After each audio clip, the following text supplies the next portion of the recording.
পুনে থেকে পরিবারের সাথে কুরবানির ঈদ করার অভিপ্রায় নিয়ে বাড়ি ফেরার পথে রামপুরহাটের কাছে ট্রেন থেকে পড়ে মারা গেল মালদার ইংরেজবাজার ব্লকের শোভানগর অঞ্চলের উত্তর ভবানীপুর গ্রামের এক পরিযায়ী শ্রমিক আব্দুল মোমিন, বয়স 35 বছর।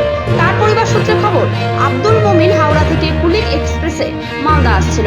জেনারেল বগিতে থাকায় নাকি প্রচন্ড ভিড় ছিল, তাই তিনি দরজার পাশে ঠাঁই নিয়েছিলেন।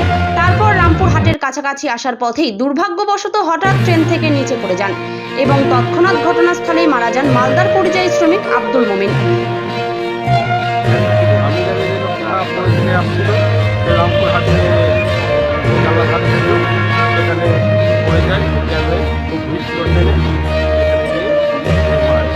কেমন পরিবার? পরিবারটা খুব দুস্থ পরিবার,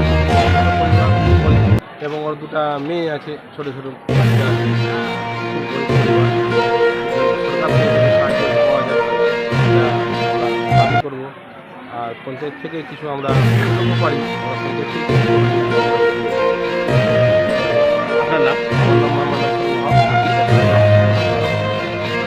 ঈদের আগে অপ্রত্যাশিতভাবে এই খবর পেয়ে কান্নায় ভেঙে পড়েছেন তার স্ত্রী শম্পা খাতুন। আব্দুলের পরিবারে রয়েছে স্ত্রী ও 2 কন্যা। বড় মেয়ে রুকসার খাতুন 5ম শ্রেণীর ছাত্রী, ছোট মেয়ে আফিয়ানা খাতুন বয়স মাত্র 4 বছর। সেই ছোট্ট মেয়েটি হয়তো এখনো বুঝতে পারবে না বাবা হারানোর ব্যথা, কিন্তু বড় হলেই সে বাবার অভাব সদা অনুভব করবে। সে যে বাবার আদর থেকে বঞ্চিত তা বুঝবে।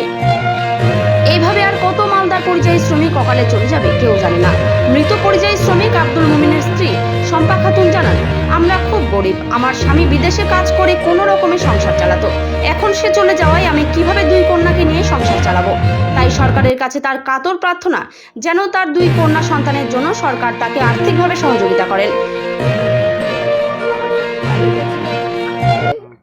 কাটতে গিয়ে ট্রেন থেকে পড়ে গেছে। মানে বাড়ি আসছো কবে?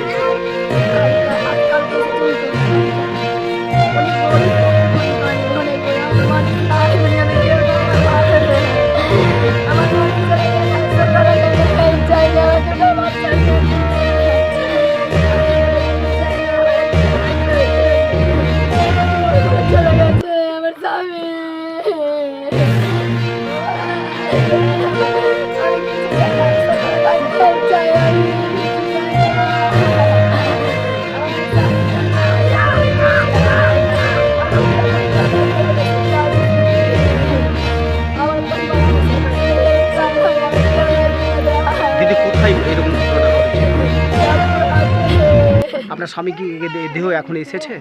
এখনো এসেছে? আপনার নাম?